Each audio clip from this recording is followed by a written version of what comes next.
How's it going, movie fans? My name is Jonathan, and I am a man of movies. And welcome to the second installment of the Loki live stream, where we're going to talk all things thoughts, spoilers, and theories for the third episode, Lamentis.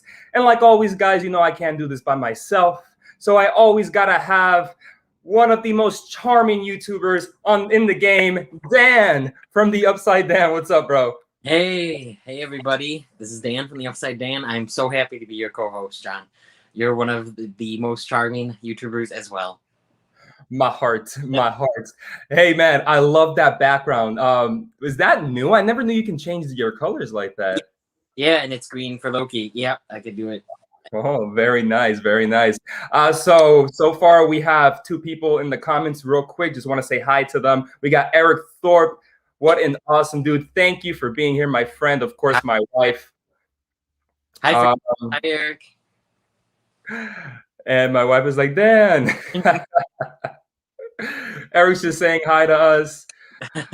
But listen, we have a special guest for all of you. This is one of the YouTubers that has been following me for a very long time now, and it's been long overdue. He's a great content creator. He loves to talk all about nerdy stuff. He collects all types of Funko Pops and loves to just talk about movies. So without further ado, Rick from On Pop.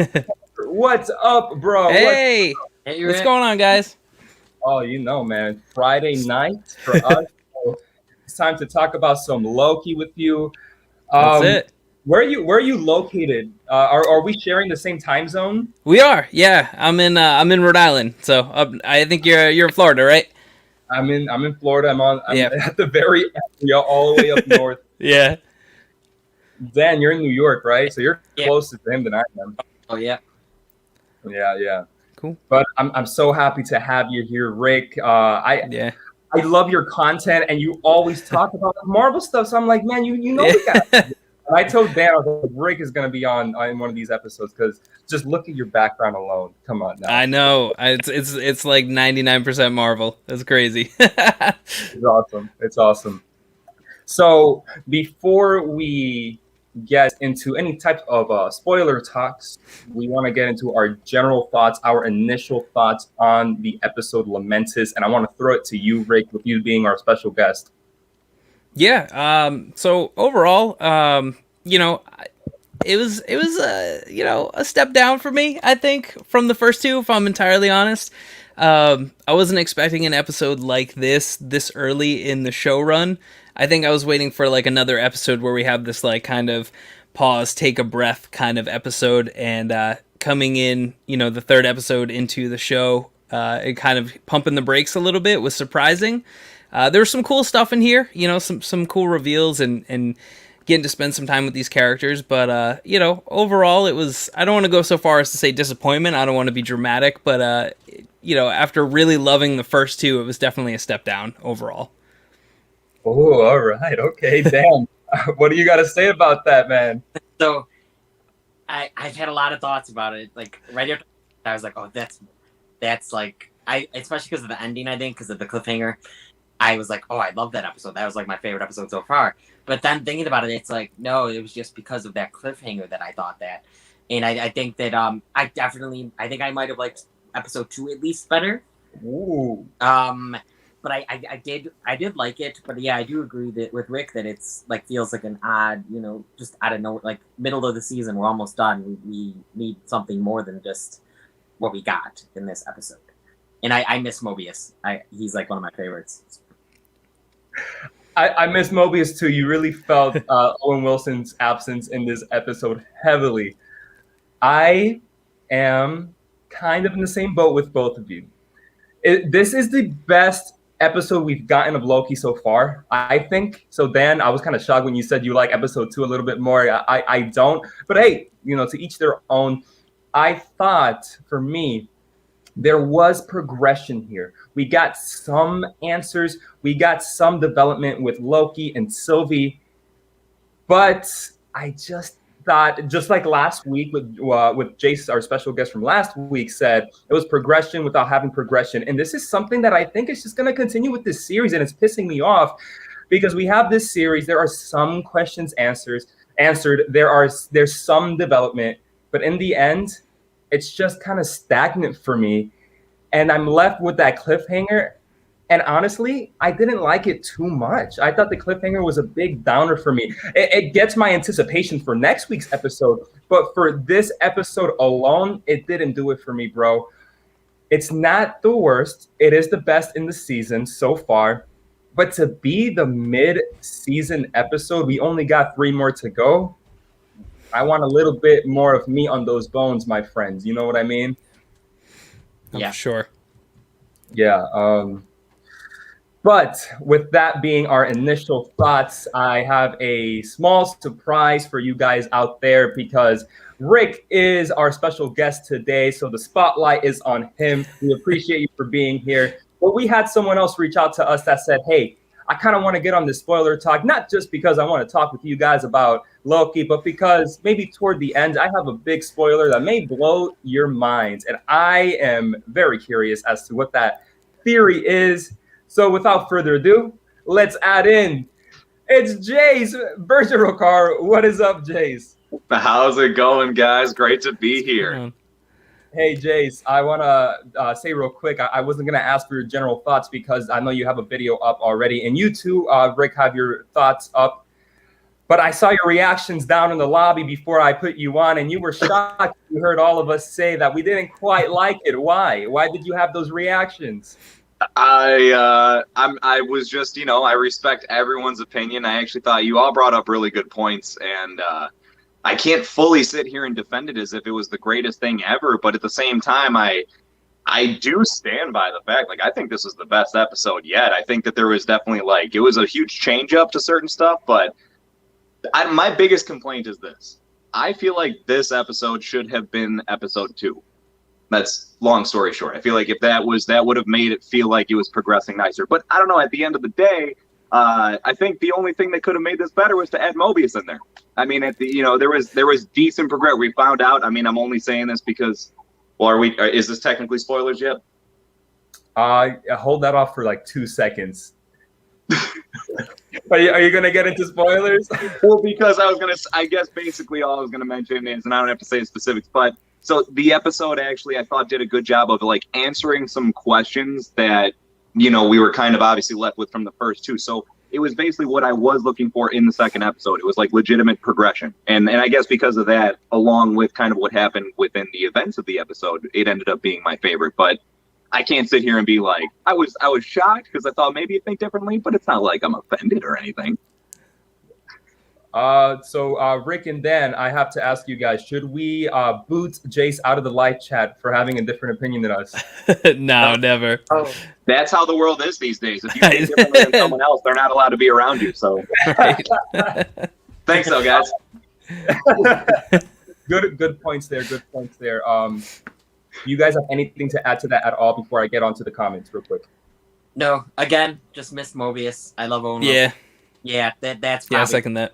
that's what brought this down, I think, a little bit for me, this episode. But All right. So let's get to the comments real quick. Eric Thorpe, I think 3 is my least favorite. Jace, Yeah, Rick. problems with that? I got the hot take, apparently. I thought we had the hot take for some reason because I thought I was missing something, and then Rick came out with his review, and then with his opinion here, and the same with Dan. I was like, oh, I'm not the only person on the boat. I thought I had the hot take. But by no means was it perfect. You know what I mean? There's definitely, I wasn't exactly the biggest fan of Cliffhanger at first either. It kind of, the more it sank in with me, the more that I kind of appreciated it. Yeah, it's weird because I feel like as soon as you go to defend it, it's oh, so you really thought it was amazing? It's no, look, it could have been better. We all know it needs to be on another level to be a show that's fitting of the character of Loki. But at the same time, I just thought it was at least a nice step forward. yeah, and it wasn't all a cliffhanger. It was also the ending scene seemed so. It was just so cool. I don't know. One shot, right? Or some of it was one shot. There was one brief moment, if you catch it real quick, you could tell it's that was totally a cut. But it was so nicely done, and the majority of it was definitely a really long, steady shot. That was impressive. Awesome. So, Rick, do you agree this is your least favorite? Yeah, definitely. Wow. Definitely. Wow. Okay, all right. So let's continue. But hot take, still better than any Falcon and the Winter Soldier episode. I don't know that. I agree with Eric. Episode 4 of Falcon and the Winter Soldier was just so good, though. Which one? That's the end when John Walker is banging the guy with the shield. His shield down on the guy. You're not wrong. That's a great episode. But I think I'm more Loki right now. What do you think, Rick? Yeah, I honestly, when you said like episode 4, I'm like, that whole show is I mean, I liked it, it was fine, but that whole show was a blur. Like, I couldn't tell you what happened in episode 2 versus 4 or 5. You know, it just, I know the beats, but yeah, that show has already left my mind for the most part, to be honest. I love it. That's such a hot take, Rick. You're gonna get so many dislikes. Oh my god! All right. And then Eric said maybe episode 4. So Dan, he's with you, man. I think 4 of Loki will be big. I could have said that last week about 3, and it wasn't. Yeah. Good point. Yeah, you know. Since Tom Hiddleston said 4 and 5 are his faves, did he say that? Do you guys know that Tom Hiddleston said that? I didn't know that. He did. There was some interview where he was hyping those episodes the most out of any. But you know what? I never know how much to look into that either, because that reminds me just of like when Paul Bettany was like, "Oh, just you wait. There's a really special, scene with someone that I've been dying to act with," and then you find out it was because he was acting with himself, and it's like, all right, I still love you, Paul, but come on. And my wife and Eric, surprise, Jace is back. Jason's back. They let me back in here. Can you believe it? I don't know how, but they did. My brother's in the chat. He says, "Hey, Angel." Hey, Angel. Let's see, Eric. We'll be checking out your review tonight, Jace. Just literally finished work minutes before the stream. No problem, man. I'm so happy you could make it either way. Still would rank all 3 episodes below any WandaVision episode. What do you think about that, Rick? I don't know. This is close to WandaVision for me, save for the finale of WandaVision. Like, I don't want to go on that whole train, but this is probably pretty close for me overall. Damn. Yeah. I wasn't a fan of the Modern Family WandaVision episode, so I might like some Yo Loki better than that one.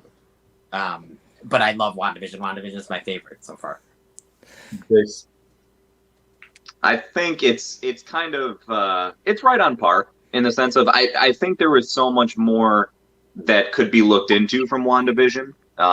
Whereas this seems there's still like theories by all means, but it's kind of like more on a set track compared to that. But nonetheless, I still think they're about side by side at the moment. I still got to see where it goes before I say much more.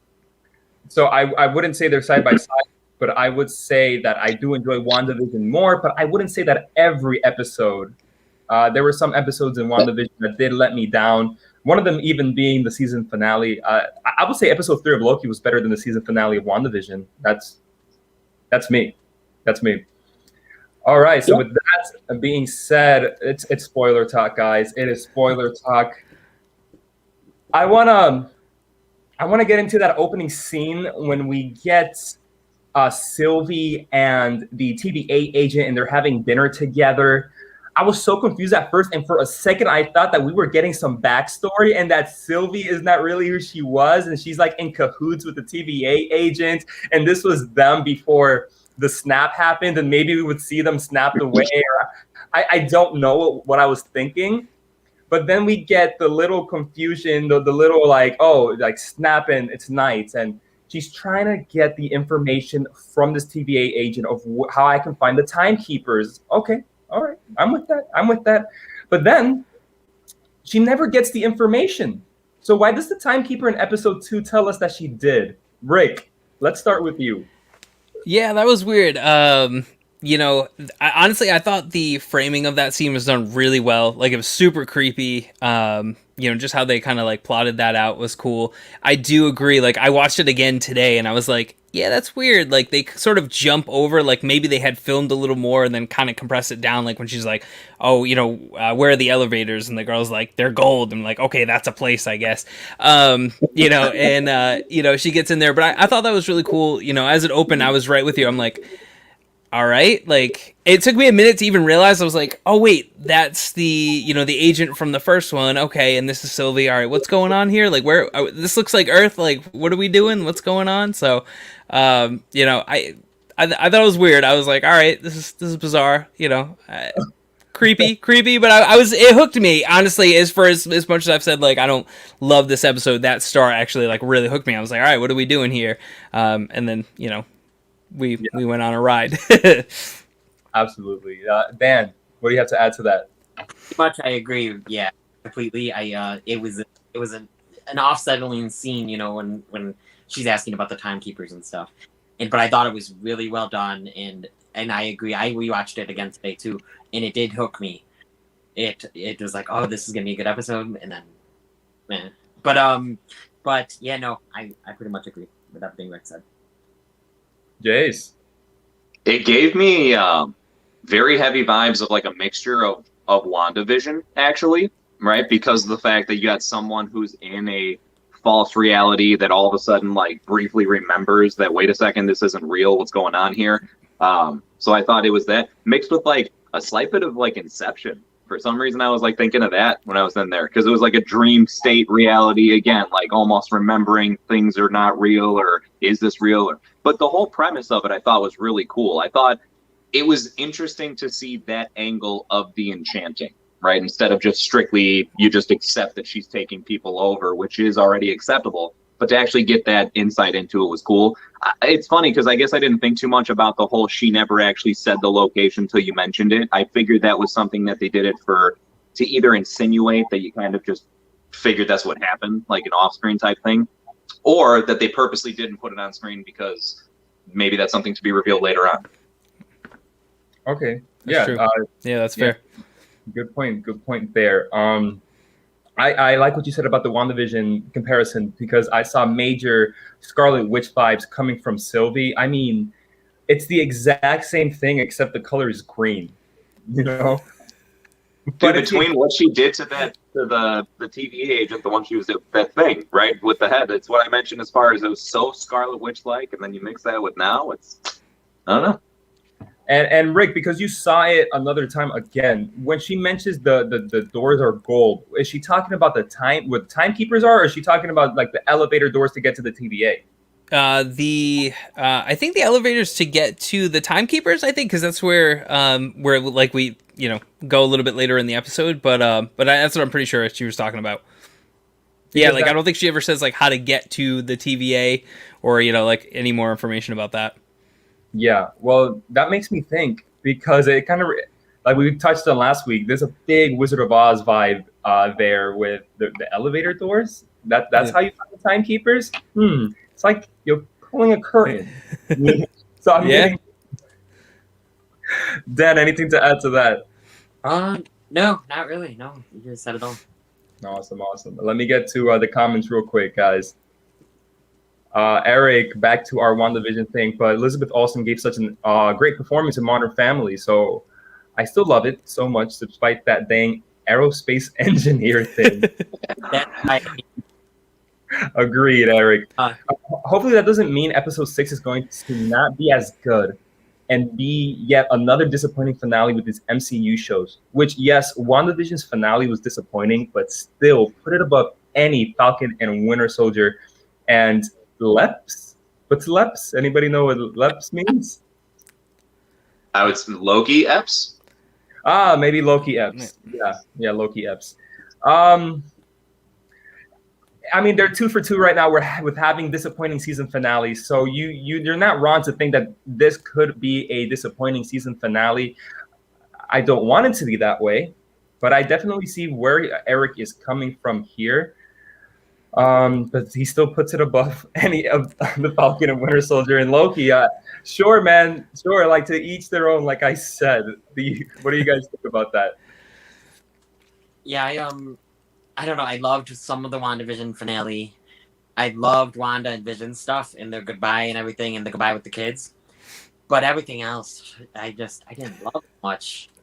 Really liked it, but yeah, I don't know if I would put it above every single other thing. Do you see this episode, the last episode of Loki, being disappointing now that we've gotten 2 for 2 of disappointing season finales. I could see it. I don't want it, but yes, I could see it. What do you think? All right, give me a second. I was saying my hope is that no, obviously, but I mean that's just what we'd be wrong to not hope that. I'll say this: I have a tendency to believe that maybe, just maybe, it might be a better ending than the previous two, strictly because of the fact that this seems like it is tying the most into future projects, and perhaps that this is really.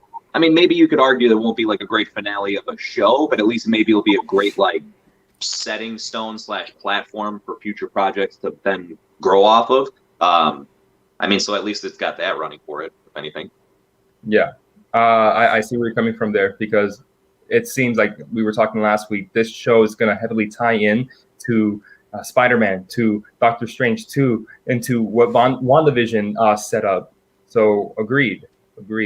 But hey, I would argue that the first 67 episodes of Game of Thrones and maybe the 67 best episodes of television ever. So yeah, I'm that guy. When the overall show hooks me in, I appreciate every piece of the puzzle a lot. Of course, freaking Eric with his, Game of Thrones. I got you, man. Now that we can get into Game of Thrones much, since someone Cop John hasn't seen it. I haven't seen it. I'm right there with you. I've seen like a third of the first episode, and I was just like, no, I don't know, this isn't hooking me. I'm out. It is like, and to be honest with you, I started watching that episode like after the show ended, and I heard what the finale and how the last season. I was like, I don't have enough time. There's too many other things to get to. Yeah.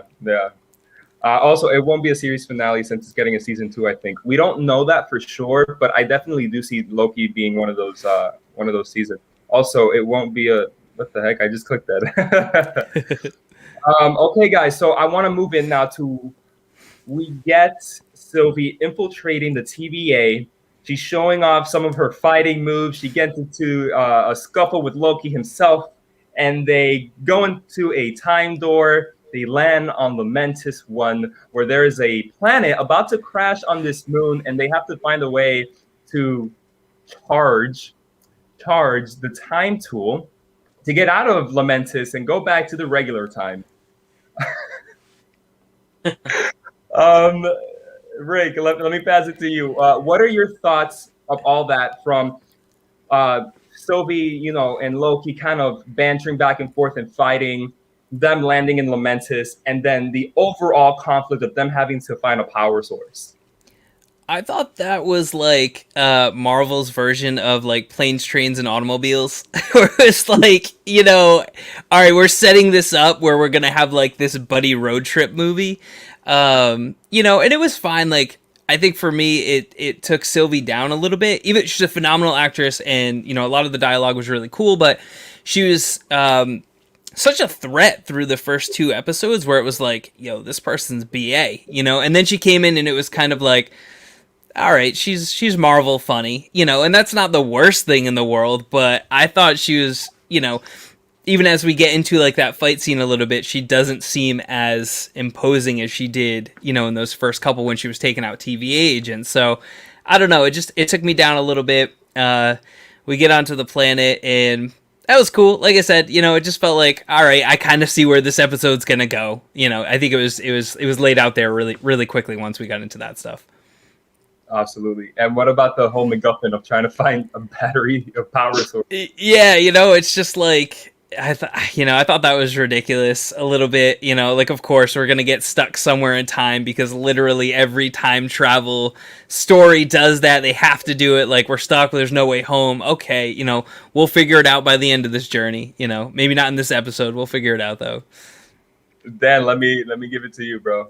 Yeah, I actually did not even think about the battery thing, but now that you guys have all mentioned it, I'm like, yeah, you would think that a TVA, like a futuristic thing, would have a different method of charging stuff. And my only thing is maybe they do have a charger, but she didn't steal that. She only stole the device, and then so she went down there and she didn't have a charger. Yeah. before I give it to Jace, bro, I think, but that just shows you how ridiculous it is. Maybe she didn't take the charger. Jace, I know you said it in your review today, but say it again. What's up with what's up? Before you get there, how do you like the bantering and fighting? How do you like them landing in Lamentis? And then you can rant.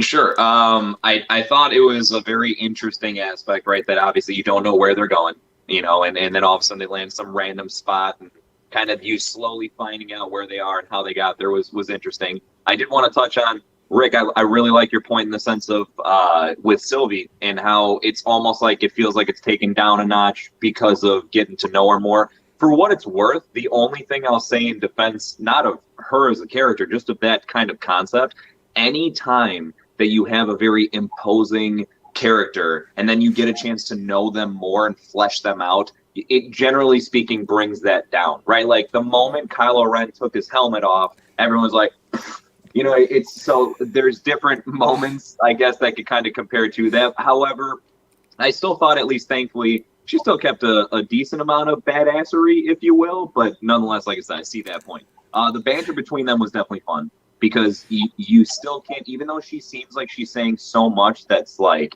right, you're as a viewer thinking, oh, it's got to be a different Loki. But she never really says enough that makes it sure that, like, she is another Loki. She's just kind of bouncing on that fine line back and forth. So I like the whole conversation throughout everything. And then leading up to the whole battery part, my God, man, that had to be one of the dumbest things I think I've ever seen in all of this. Like, throughout the whole entirety of the show, that was the single-handed most stupid thing I think they put in there, because why on earth would the most powerful authority in the entire universe have to ever be concerned about running out of battery in order to get somewhere? What if they just arrested someone? They're like, all right, we're taking you in as soon as I get a charge. Like, what?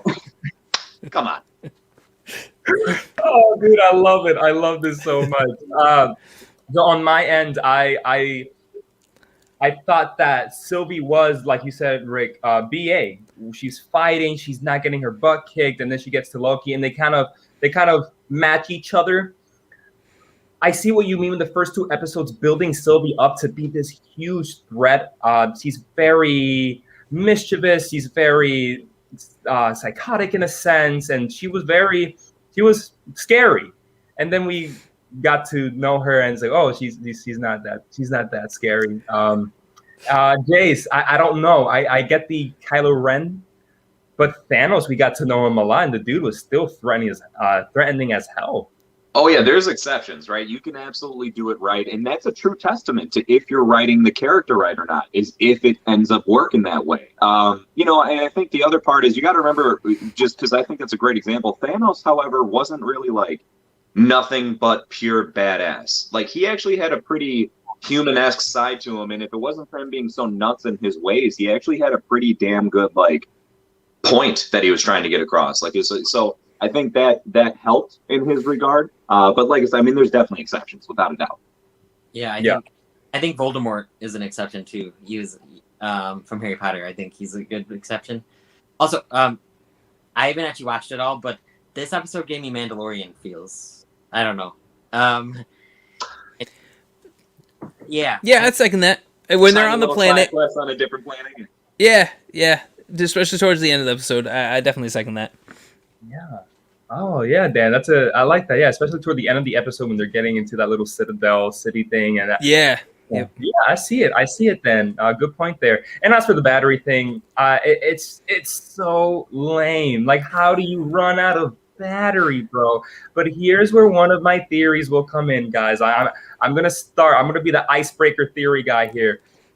Is Lamentis an illusion of sorts cast by one of the Lokis? Because why is it that they need batteries? They're the most powerful source in the universe, and they need batteries. And then Loki, who throughout the whole MCU has always made things disappear or come back, we get for the first time, oh, sorry, I broke it now. I broke it. I don't know, but I have this inkling that there is something up with Lamentis, dude. Am I far out there, guys? Am I going cuckoo right now? I don't know. I don't think anything's off the table. I'm not there necessarily, but it could be. Could be. Honestly, I would like something like that because I think probably what most people are thinking of is likely what's going to happen with the show. Like, I think that's sort of my issue. My fear with this show overall is like, it's, with WandaVision, right? Everybody's like Mephisto. Everyone's Mephisto. The walls are Mephisto. Like, you want it so badly for something to be like kind of crazy and really upset the status quo that like, I want that for this show, and that would be like an idea that would just be like, all right, this is something really unexpected, but I don't know if we're gonna get it. That's what I'm a little afraid of. Okay. I get that. Oh, John, it's all right. You never know. Like you said, you might be right. I was right once with my Lady Loki theory, so. That's cool. Well, and we still don't even know if she's actually Loki. That's the whole. Okay. Real quick, let me get some comments. I'm going to touch on that real quick. Eric, it's weird though. This one did seem higher budget, weirdly enough, even though it seemed more like filler. I don't know if it felt more like filler. I thought there was enough there for it to seem progressive. Yeah, I do see the higher budget, definitely, but I think it was a lot of CG more than it was actually practical sets. I think if we were to just get practical sets with no CG, we would have seen a very small enclosed space, but the CG was awesome. I mean, CG is great, and it made it look good. Yeah, I agree. It definitely was. It felt very much like if you took away the background, there was really nothing more than them walking around like a green screen and a couple of small sets. But yes, because of that background, it very much, right, that you got the asteroids crashing everywhere, made it intense. Yeah. I mean, I don't think Sylvie or Loki are supposed to be as threatening as Thanos, though, so I wouldn't say they aren't doing it right, per se. Yeah, I get it. I like the character of Sylvie, or at least what she's progressing to be, so I'm okay with the first two episodes kind of telling us that she is scary and you don't want to mess with her, and then this episode kind of humanizing her a bit. I'm okay with that because she's not supposed to be Thanos, so absolutely. I get it. I agree with it. Yeah. I'm definitely curious how will they get off Lamentis. Will they be tracked down by the TVA in time? Whoever wants to take that up. I got, at least this is my guess, and I threw this kind of out indirectly in my breakdown of it. So I have a theory that just for that specifically, that like them messing with the ship or the Ark in some capacity, like since they weren't supposed to be there in the first place, quote unquote, that maybe them having done something. I don't know to what extent, obviously, but I'm hoping that maybe their involvement in some capacity is enough to cause a bit of a variance that gains their attention. I think the biggest thing though is to hope that it would gain their attention over the mess that Sylvie just caused, because they seem like they're so distracted by that. So I don't know. That's the most I can come up with, because that's such an interesting question. Yeah, I 100% agree with Jace that was what I was thinking, and I hope Mobius comes out of nowhere and saves them. But I just want to see Mobius as soon as possible. I just want to see Mobius pop out and just be like, "Damn it, Loki!" and just like throw him on something, like take him back, like with no. Yeah. Yeah, I'm right there. That's honestly that's what I'm sort of expecting from, like, I don't want to get too far ahead, but like episode 4 is probably going to be like the flip of this, where we see more of his perspective and then him going to get them. Because I just, I don't see any other way around that really, as far as what they'll probably do. Yeah, I agree with you, Rick. I do feel that episode 4 is going to be a kind of a flip, like that one WandaVision episode was, when we find out outside of the Hex. Yeah. I do want to see more Mobius. I need more Mobius in my life, so I need to see Mobius. Or could my theory be right and this is all an illusion? Bro, what if episode 4 is just all about Mobius's backstory when he was a human on Earth owning a jet ski store in the 90s, right? Before he got did something that set him off his path, and then all of a sudden they took him away. It's really just Wedding Crashers. They just show like scenes from that movie, and that's it for like an hour. Cool episode. Oh my god, love best crossover ever. I can see it though. I can see Mobius being this jet ski salesman in the 90s, and then that's. I'm getting ahead of myself. We'll get there. One last comment before we move on. Oh, That's true. Just like episode 4 of WandaVision, which is my favorite episode of, which might be my favorite episode possibly. Yeah. Yeah. Awesome, bro. So after all this happens, they meet this woman who tells them that everybody's trying to escape this moon on this train, and through Loki hijinks, they go in the train. They were able to get on to go to the Ark, and they start to develop their relationship and characters the most in this section of the episode when they sit down by the bar and they kind of have a back and forth. Rick, what did you think? I thought this was good. For me, it was like a worse version of what we've sort of already seen with Loki and Mobius.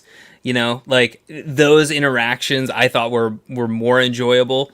This was fine. I mean, it was great. It felt logical, like for what we started this episode. Like, all right, they're gonna get to know each other. They're gonna humanize each other to each other.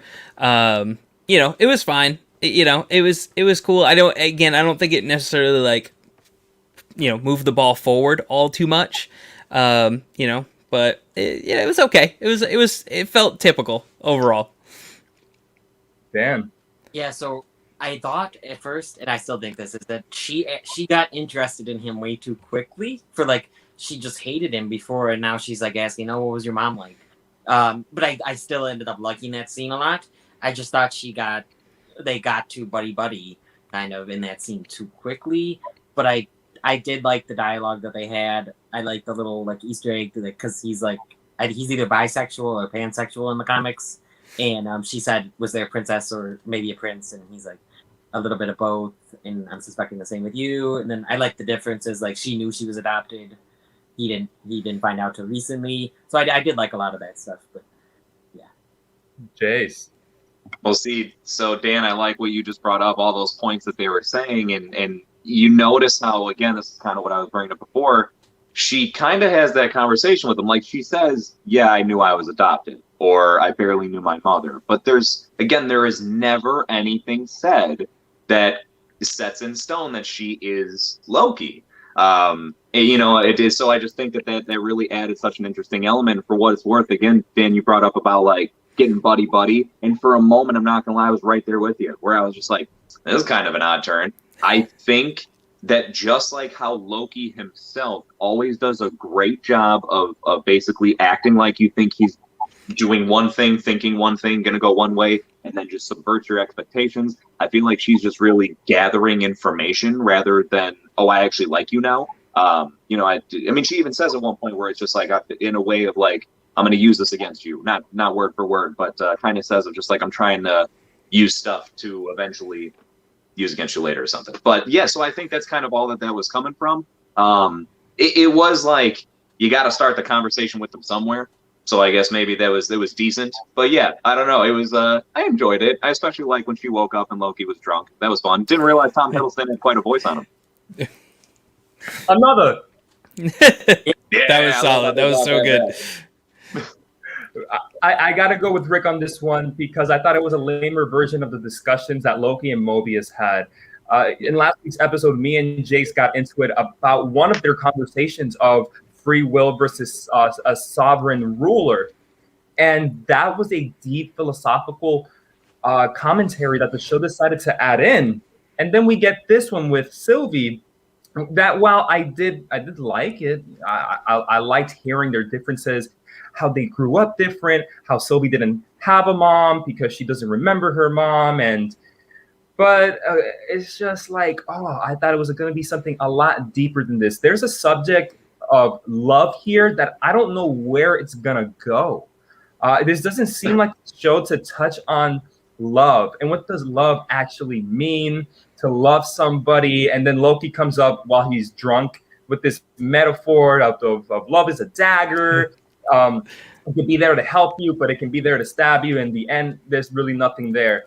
Okay, pretty words. What does it mean, and how does that play in? It doesn't play in after that moment. And if it doesn't play in for the rest of the episode, I see it as a big stinker of an effort of trying to add something deeper in there, like Mobius and Loki have done before. Unless they try to make that some sort of like redemption arc for him later on, like that's the reason, like maybe it's secretly the whole show has been about him getting his redemption arc since he didn't really get it yet, right? Like he's not the Loki that has gone through that. Even then, though, yeah, I thought that was just like, what is going on here? I feel like literally they were writing that episode and they were like, hey, he talks like Shakespearean, like, right? Yeah, we should probably put him out here. That's solid. Oh man. Someone might have mentioned that, but did anyone feel like this is not the Loki that from Avengers 2012? It seems like the Loki that we would have known after. Yeah. Exactly.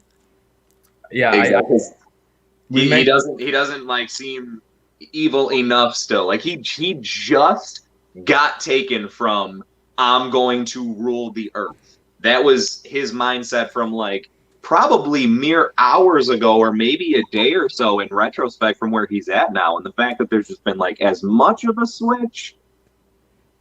Come on.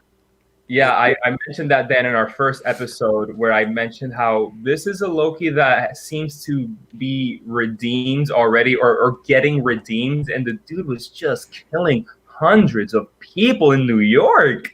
And I said, I'll give him the benefit of the doubt. If we all saw a video of us dying, and our mom dying, and our brother, like, so maybe he's just his emotions all over the place, and he wants to figure out what's actually happening and what this is all about.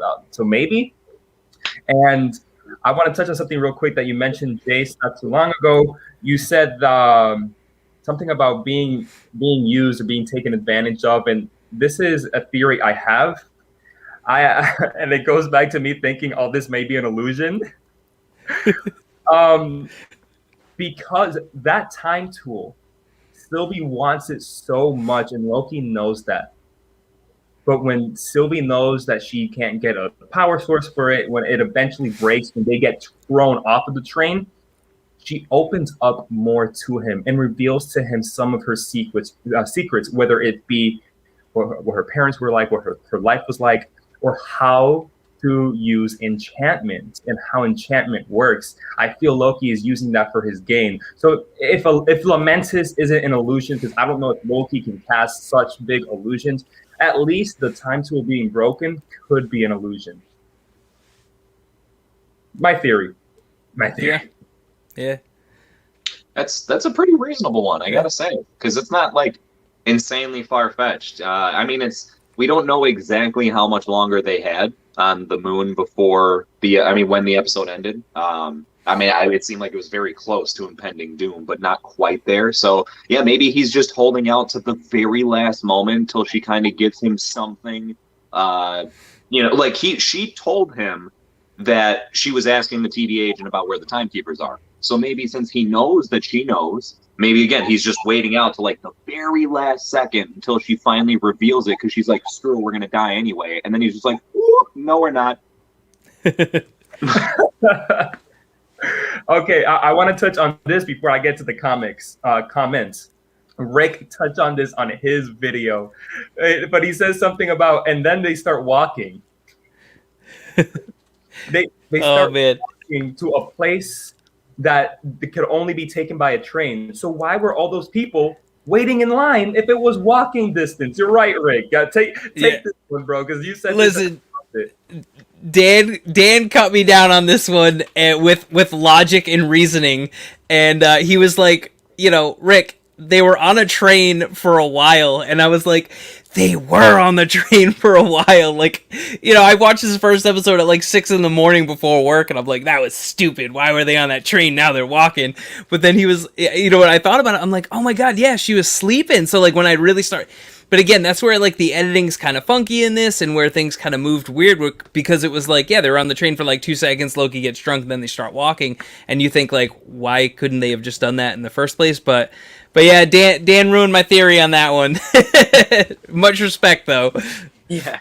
It's still a really good point, though. That's totally like some Game of Thrones logic. Like there's certain seasons of Game of Thrones where it takes them like a whole season to get from one place to another, but then like later on it's just like, no, half an episode, they're already there. And that's, to be fair, because I agree, right? They were on the train for a while, but like, we don't know how really still far away they were when they got thrown out of that. It seemed like they were around like desolate area still. Jace, Jace, Eric's gonna be typing a comment right now about because you mentioned Game of Thrones. Yep, I knew it. You read my mind. The second Me I and said John that, were I was like, I don't know what you're saying. Sure, you're right. So he's like, "Oh, you know how?" And I was like, "Well, me and Rick don't."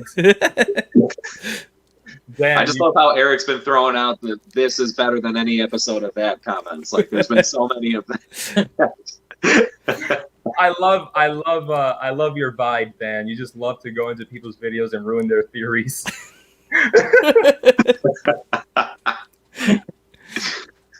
I didn't even think that at first though, but then I was like, well, they went far enough on the train probably.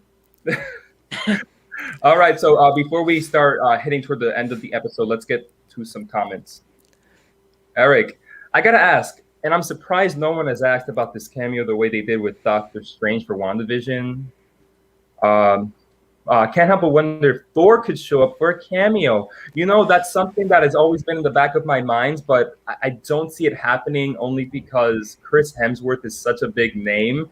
I feel like that's something that's gonna just pop out.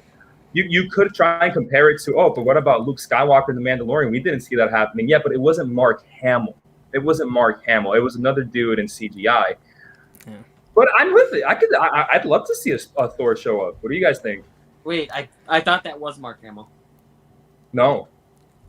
The actor on set wasn't him. To be fair, they did say that Hamill was on set, but that wasn't him on film. Okay. That was, but then they did something to his voice so that was at least him like speaking and stuff. Okay. For this, I'll say, I mean, we were kind of actually talking about this last week, just a smidgen, because we mentioned about the whole, the Loki was talking about Ragnarok, was talking about going there, and I was like, well, dude, we're about to see Ragnarok, right? So I thought maybe that still seems like it's up in the air. The coolest part, this seems they could clearly go anywhere, any point in time, whenever. So I guess you can't rule anything out. Even if it's something as simple as like using footage that was already from Ragnarok, but then you just see Loki and Sylvie in the background or something, I could see maybe that. Yeah. Yeah. How was I gonna say? And I wouldn't mind seeing like Hela again. Like maybe we see all the siblings because I really liked Kate Blanchett as Hela, so I wouldn't mind seeing her and Thor, and maybe it's something to do with the sibling rivalry. I don't know. But I really liked her as a villain. Oh yeah, I'd like to see Hela and Sylvie go at it. Yeah.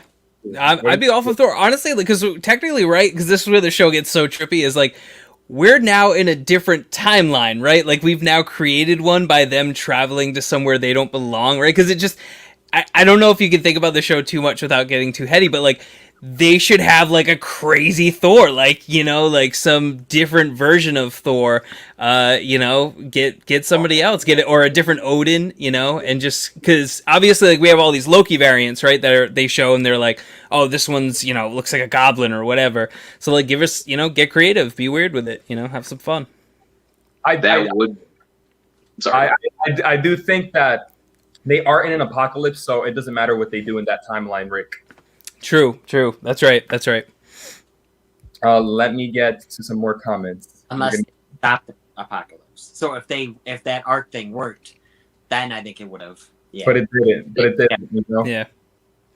Also, thoughts on Loki not being blue in the TVA since there's no magic. Good point, real quick. Okay. Not something that bothered me personally, but once it was brought to my attention, it did feel worth speculating on. I like that. Eric. I did not notice that at all. This is like kind of shocking me right now that I did not notice this. There's no magic in the TVA, and yet he is not blue. Yeah. But any theories on why? Is that just a mistake? I think it's just a mistake. I think that, yeah. Or that could be like the missing puzzle piece of this whole show, and he's not even actually Loki at the end of the day, or something crazy. They do something weird, but I think it's probably a mistake. Or it's showing that the TVA really isn't the most greatest power in the world. Yeah. It's still a front. It's still a Wizard of Oz type of situation here. Jace, you were thinking hard. I saw you. What were you doing? Yeah, no, I mean, because that's the more that sank in, that's a pretty damn good point. I'm not gonna lie, because I kept trying to think as far as anything that could be brought up. My biggest thing is not illogical based in like the show or Marvel. It's totally just like damn well they were like, well, we're not gonna not have Tom Hiddleston on screen the whole time. Like we're not about to put Tom Hiddleston in makeup this entire show. But at the same time, yeah, I mean it's a good point though. There's really not anything within there that should make it. There's nothing that's been solidified in Loki's lore that makes it seem like his appearance is permanent. Because it's a really good one. Yeah. Let me try and breeze through some comments, guys. We'll breeze through them. Yeah, 100% agree with you, Dan, but can't say it bothers me, but you're 100% right about him not seeming like the 2012 Loki. Yep, absolutely. Yeah, and then he's like, oh no, the innocent civilians in the last scene of this episode, maybe just days after killing thousands of innocent civilians. Got another good point.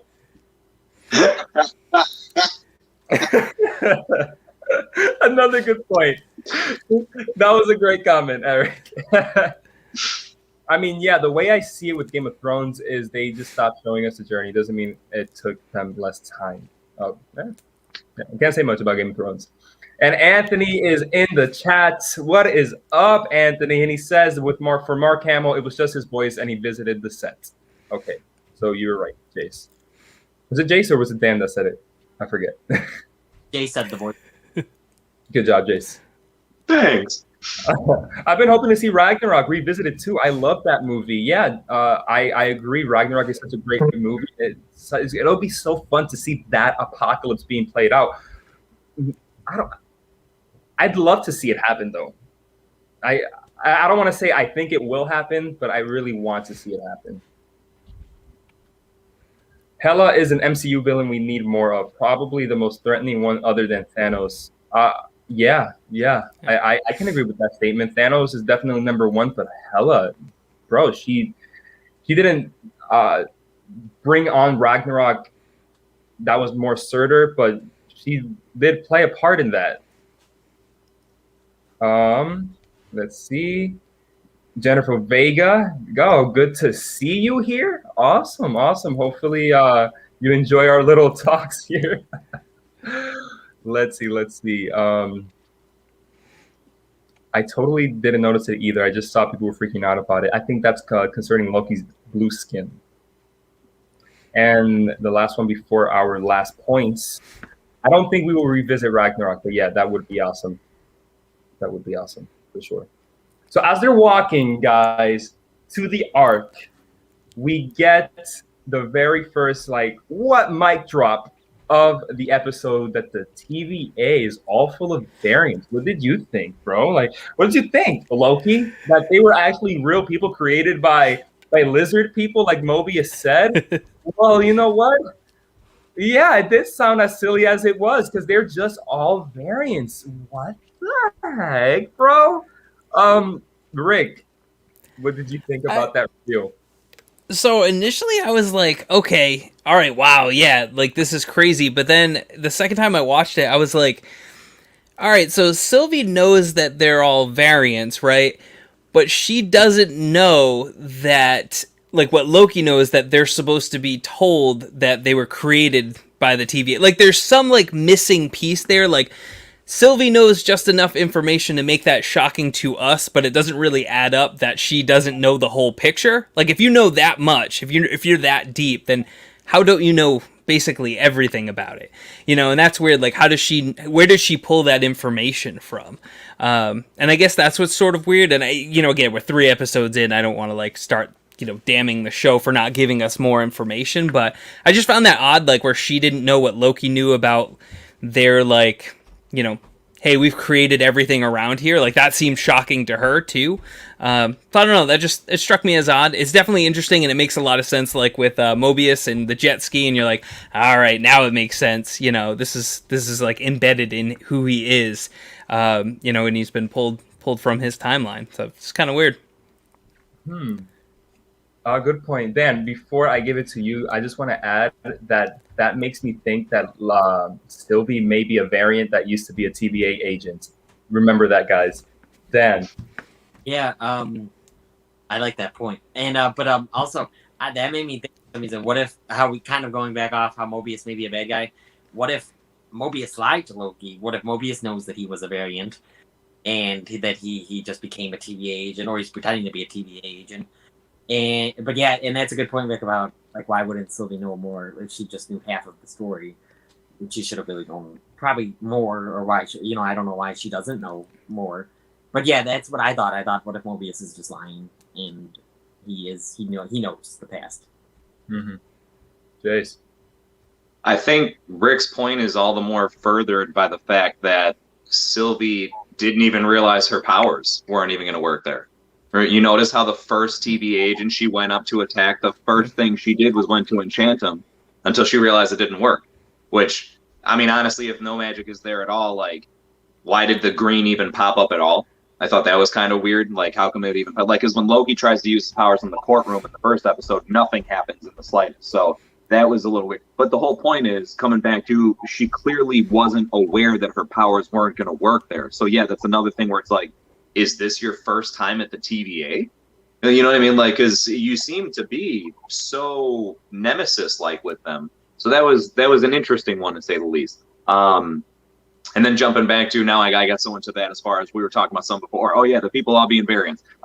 So with that was definitely something that was the second big thing that really gave me heavy vibes of like, this is like, I don't want to say copy and paste, but it just reminded me so much of WandaVision, right? Because you're taking people out of their lives and slapping and copy and pasting them, if you will, but just like slapping them into this other situation that's not real, a fabricated reality, and now they're living up this other life as this other person that they don't even realize that's the case. So I'm not really complaining. I thought it was a very cool angle to take it, but I was just like, oh man, this is like a whole nother different type of WandaVision situation. Like the TVA is basically Westview in space.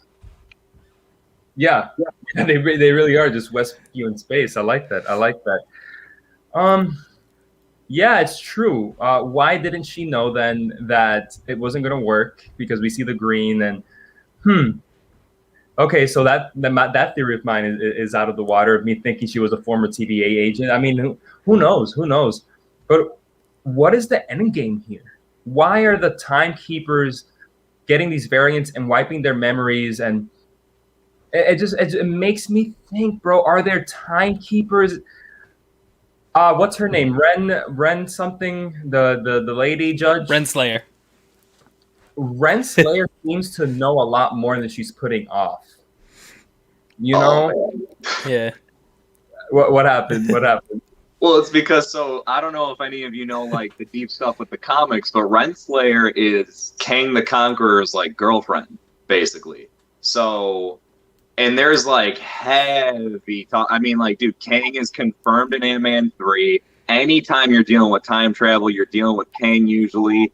And he also, Kang has a strong connection to the Timekeepers as well. Like, they have a pretty big clash in the comics. So when you mix all those little components together, and it's like, you know that, right? They're not like just calling these people that for nothing. Like, they didn't just randomly name a judge that name for no reason whatsoever. It's way too specific. And so I think that she, as well as Mobius, like, dude, Mobius could just be Kang the Conqueror, like, disguised, you know what I mean? And then Renslayer is his chick.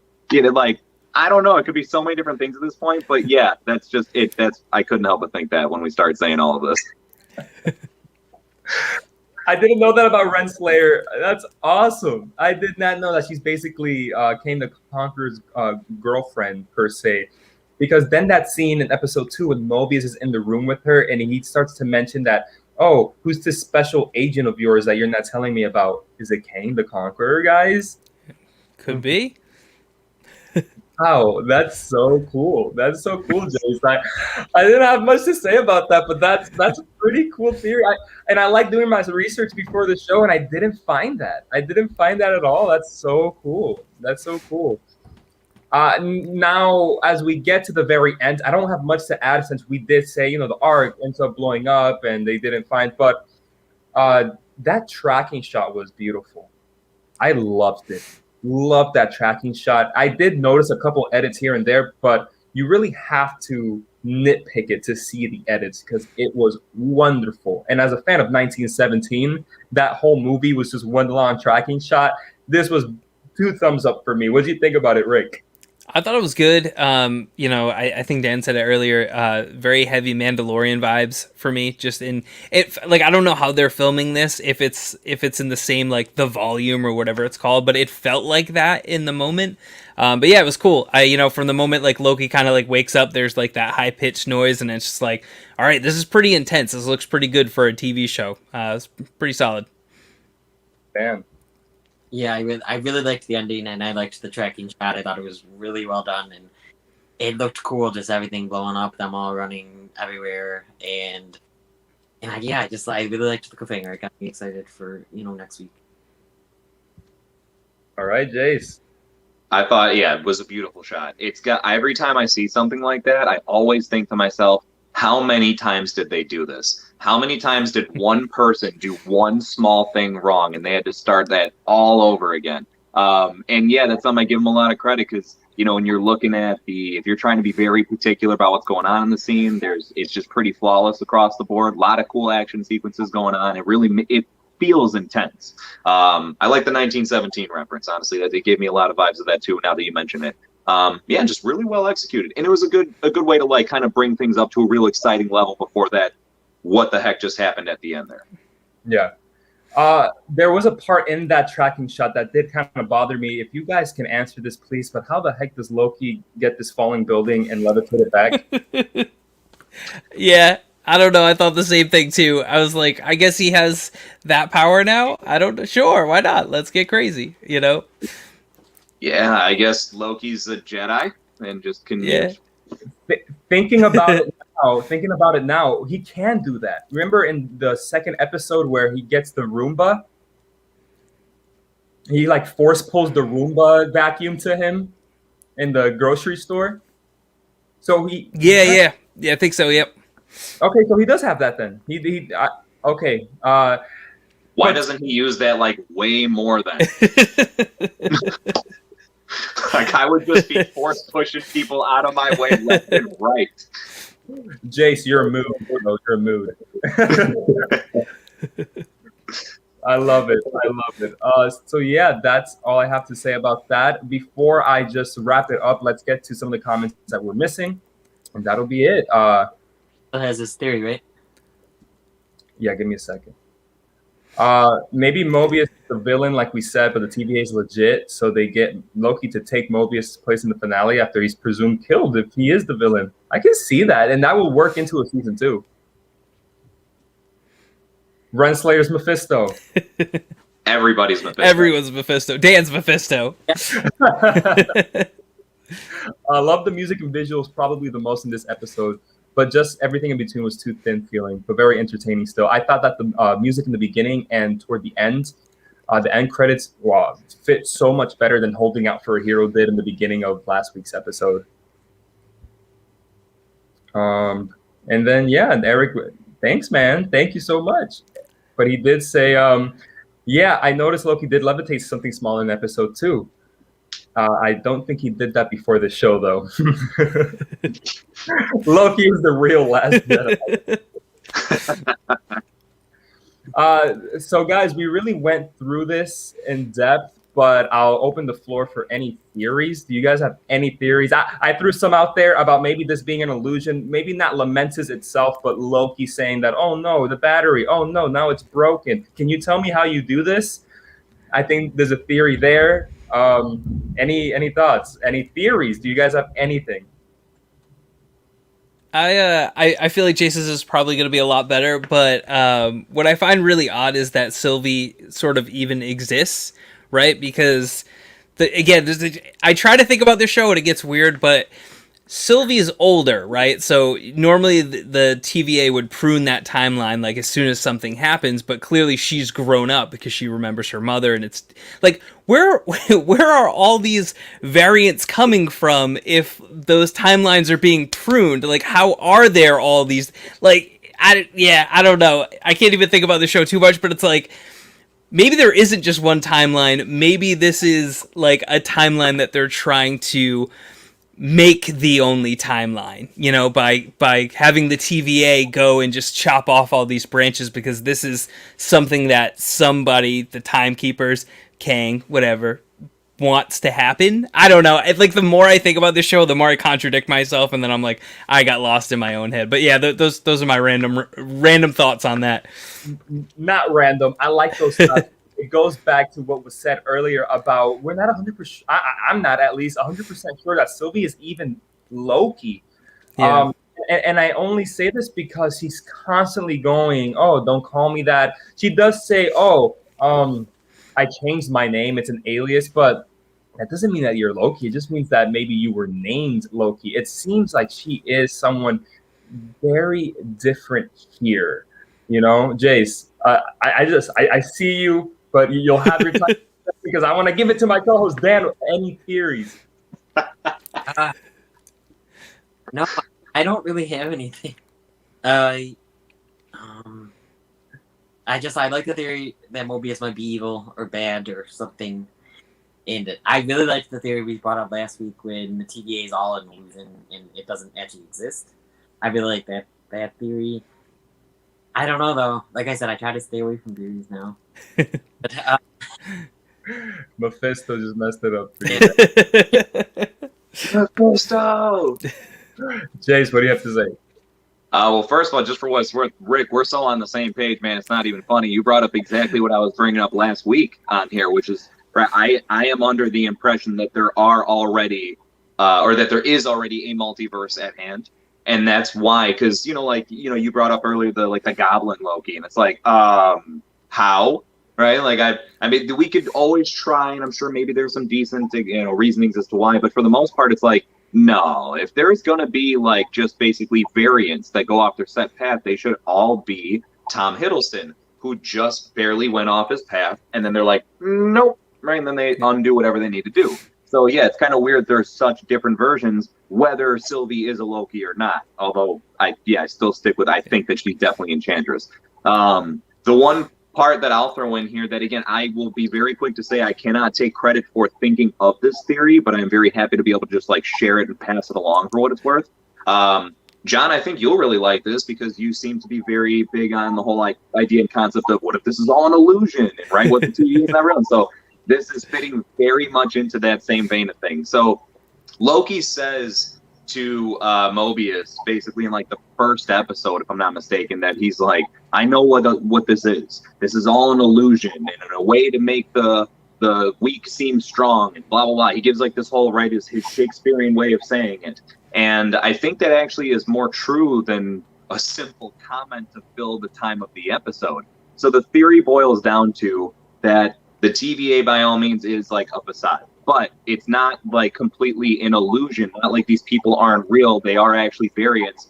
But more so, instead of the timekeepers running everything, that it's actually a variant of Loki that's running everything. And that his intention is to essentially, he created the TVA and got all these variants to, build up this authority, this time variance authority, to go out and destroy all the other Lokis or track them down so that he could be the only remaining Loki, top god of mischief type deal or something. And at least when I heard it just sounds like such a Loki thing to do. And I really feel like maybe Sylvie is somewhat aware of this to some extent. I mean, here's the thing. In the comics, Loki gave Sylvie her powers. He's the reason she's the Enchantress 2.0. So this could be maybe the Loki that gave her powers is the Loki that is this behind the scenes running the whole show. And, maybe that's why she's so disgusted by him every time it's brought up. Maybe that's why she doesn't like our Loki so much because, again, she just can't stand him as a person as is because there must be some sort of bad blood. But that's really what the whole thing boils down to is it's just another variant of Loki that's trying to wipe out all the other Lokis. That's solid because honestly, there's even that clip of Loki, and I think he has a button on it almost looks like an I voted button, but he comes out and he's like, "What did you expect?" And it's that could be it. That could be the reveal right there, where it's well, I wasn't expecting that, but now I am. I love that theory. Yeah, I love that theory. I would love. Yeah, that's all I gotta say. John, I'm worried, man. What's your reaction there? You seem so distraught for a second. Dude, that is possibly one of the best theories I've heard in a long time. Ever since these Marvel shows started, like Mephisto is nothing compared to what you just said, and it's so true, Rick. Like you said, the whole "I voted" scene that adds on to Jace's theory. It adds. I would honestly bet my left kidney that you're right.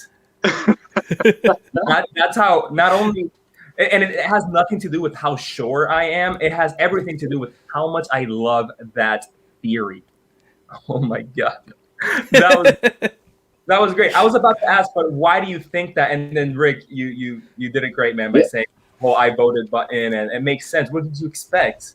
Yeah, yeah, hell yeah. Dude, you know damn well that they would be like, if we put this in the trailer, no one's gonna think this is the reveal of anything. Everybody knows Tom Hiddleston's gonna be in the show. Of course, they're gonna expect him in the trailer. And to be honest with you, Rick, I didn't even think of that. I was already like sold on the theory, but then that just literally furthers it that much more. That was 100% like I could totally see that being it. We'll all be wrong though. It'll just be like, Agatha Harkness shows up and she's like, "Oh, hey neighborino," and then like that'll just be the end of the episode. Like, that's the fun though, right? Could you imagine we talk all this crap and it really is Mephisto this whole time? Oh my god, I love that. Yo, Jace. Great freaking theory. You killed that, bro. You can make a video about that theory. I'm telling you, it's great. It's great, guys. What a talk! What an ending! I loved it. You guys were freaking awesome here. I loved your theories. I loved your discussion, your thoughts. But with that being said, I want to start ending it here. And Jace, because we did have you last week, I'm going to give you the floor to tell us about your channel. Tell us what you got coming up, what you're all about before I hit it up to our special guest. Absolutely. Well, first of all, thank you again for having me on. I really appreciate it. These are just a lot of fun to be a part of. And so check me out over at, as it says on the screen so kindly, Berger Rokar. That's my Star Wars name. Basically, I do episodic breakdowns myself. So if you enjoy talks about the show, I have a feeling that you'll definitely get a kick out of what I'm doing over there. And aside from just MCU show coverage, there's also some just other movie breakdown reviews and a couple of, like, I guess maybe you could say not theory videos, but I like very much to start up the series of what could have made something better. So there's already a what could have made Mortal Kombat better, and I'll give everyone a little heads up here that there is a what could have made WandaVision better that is currently in the process of being finished up. Oh, awesome, Jace. Awesome. Dan left. Oh no, he got taken by the TVA again. Oh no, Dan. He's like, you didn't let me talk about my channel first, John? He's back. This is hilarious. I love it. I just want to give you guys this is classic Dan. Like, this is not a mistake. This is just classic Dan. But Jace, so happy that you were able to come on here when you told me you had a theory to knock my pants off, man. You really did. You really did. Stay on for a bit, man. I want to chat with you a little later. Dan, where is Dan? I want Dan here, but let me try Madam. Dan, are you good? Yeah, that was weird. No, I got a phone call and I heard weird voices as if you guys were talking, but it was not you guys. It was muffled. And it was Mephisto. Yeah. That's who it was. Oh, dude, that's awesome. And of course, Rick, I just want to thank you for being on here. You brought some great insight into this episode, and I'm gonna give it to you. What is your channel about? What do you have coming up? What's your goal here? Let us know, man. Yeah, dude, this was so much fun. This is the first time I've done any type of live streaming on YouTube, so this is an absolute blast. As far as my channel on pop culture, do a lot of this stuff, right? Talking Marvel's near and dear to my heart, and some DC stuff. I don't want to get into that here, but movie reviews, do episode reviews for this type of stuff, and also Funko Pops, a lot of that stuff. So if you like those kinds of things, you're definitely going to want to check out my channel on YouTube. Awesome, man. So again, thank you so much. And if you want, just chill in the lobby. We'll have a little post discussion after the live. You got it. Thanks, guys. Yeah, man. Thank you. Dan, another successful Yeah. episode of the Loki live stream. We had a lot to say here, man. And but Jason's theory was crazy, bro. That was pretty Yes, crazy. that was awesome. I love what you said. You're like, I love that theory. And you didn't just say like being nice, oh, good theory, Jace. You literally went, I love that theory. Like if you fell in love with it, Dan. Wow, I'm happy that this show is getting your love for theories back. Yeah. But Dan, of course, I want to hit it to you. I want to give you a chance to shout out your channel. Hi, I'm Dan from the Upside Dan. And my Instagram is at the Upside Dan 93. Follow me on Instagram, Facebook, Twitter, and Letterboxd. And I should have a Luca review with a cool thumbnail, but also an extra. I basically make the pasta, so you'll get to see that on video. And yeah, that's all. So follow me on the Upside Dan. But Dan, are we gonna see you eat it with your hands? No, I just thought of that today. I was like, wait, I didn't even film myself eating it at all, like with a fork or anything. But I mean, I have the pictures that you saw in my thumbnail. But I was like, oh, I should have filmed that. But yeah. Well, Dan, it's an easy fix. You just make it again. All right, Dan. I'll see you in the post chat, man. All right. But that was our Loki live stream, guys. But like always, like this video, share this video with family and friends, and subscribe to my channel. Till next time, movie fans.